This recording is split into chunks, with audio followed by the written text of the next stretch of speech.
नमस्कार मित्रमैत्रिणींनो, स्वागत आहे तुमचं माझ्या नवीन ब्लॉगमध्ये। तर थोडा आवाज मला चेंज येत असेल, सर्दी झाली आहे त्यामुळे थोडा आवाज चेंज येत आहे।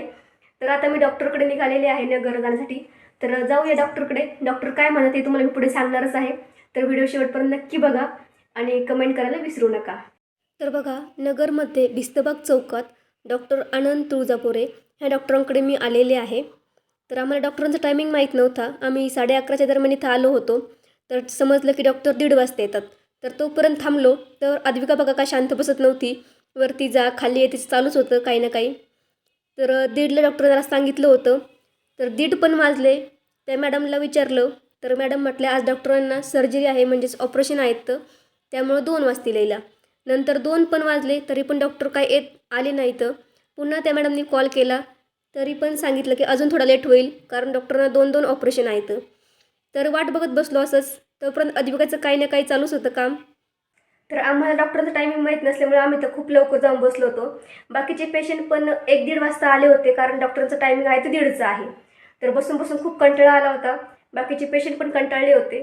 पण काय करणार होतं, डॉक्टरांना पण 2-2 सर्जरी 2-2 ऑपरेशन असल्यामुळे थोडं लेट झालं यायला। लेट म्हणजे थोडं त्यांचं 1:30चा टायमिंग असतो रोजचा। तर त्यांना आज येईपर्यंत 3:30 वाजले होते। सगळेच खूप कंटाळले होते। तर फायनली 3:30 वाजता डॉक्टर आले। माझा 4था नंबर होता पण सेकंड नंबरलाच मी गेले कारण छोटं बाळ होतं, सगळ्यांनी बघितलं होतं, खूप वेळापासून येऊन बसलो होतो आम्ही। तर सेकंड नंबरलाच मी गेले। तर आतमध्ये गेले, डॉक्टरांनी सांगितलं काय काय काय झालं नेमकं। डॉक्टरांनी बघितलं, नंतर चेक करण्यासाठी त्यांनी बघितलं, कॉम्प्युटरवर वगैरे बघितलं। म्हणजे बाहेरून तर दिसते हाड वाढलेलं एवढं, पण आतमध्ये वगैरे पण अजून वाढलं आहे का हे ते चेक करत होते कॉम्प्युटरवरती वगैरे। म्हणजे असं ते नाकामध्ये घातलं होतं। अद्विका ती बघत होती आणि ते बघून अद्विका पण रडायला लागली। ती म्हणायची की माझ्या मम्माला बाऊ करतायत बाऊ करतायत। तर बघितलं, डॉक्टरांनी पण सांगितलं की हाड वाढलेलं आहे। हे बाहेर दिसतं हेच नाही तर या दोन्ही नाकपुड्यांमध्ये सुद्धा हाड वाढलेलं आहे। त्यामुळं ऑपरेशनच करावं लागेल, दुसरा काय पर्याय नाही याला। आणि डॉक्टरने सांगितलं की म्हणजे लगेच जरी नाही केलं ऑपरेशन तरी पण चालेल, एवढं काय नाही सिरियस। लगेच लगेच केलं तरी बेस्ट राहील आणि नाही केलं 2-4 महिन्यांनी केलं तरी पण चालेल, एवढं काय नाही। तर मग झालं, एवढंच झालं बाकी काही नाही। तर मग डॉक्टरांना विचारलं ऑपरेशन वगैरे कुठं करतायत, काय किती खर्च येईल वगैरे। तर बघा, डॉक्टरांनी मला 35 ते 40 हजार रुपये खर्च सांगितला आहे प्रायव्हेट हॉस्पिटलमध्ये। तर तुम्हाला जर माहीत असेल कोणतं हॉस्पिटल चांगलं आहे आणि अजून कुठे खर्च कमी येत असेल तर मला कमेंट नक्की करा। नगरमध्ये अजून दुसरं कोणतं हॉस्पिटल आहे का तिथे खर्च वगैरे कमी येईल, पण डॉक्टर पण बेस्ट पाहिजे कारण ऑपरेशन पण चांगलं केलं पाहिजे। हे डॉक्टर तर चांगलेच आहेत, बेस्ट आहेत। तर झालं, मग 3:30 वाजता डॉक्टर आले ते 4 वाजेपर्यंत सगळं आवरलं आणि घरी येईपर्यंत मला 4:30-5 तर नक्कीच वाजले होते।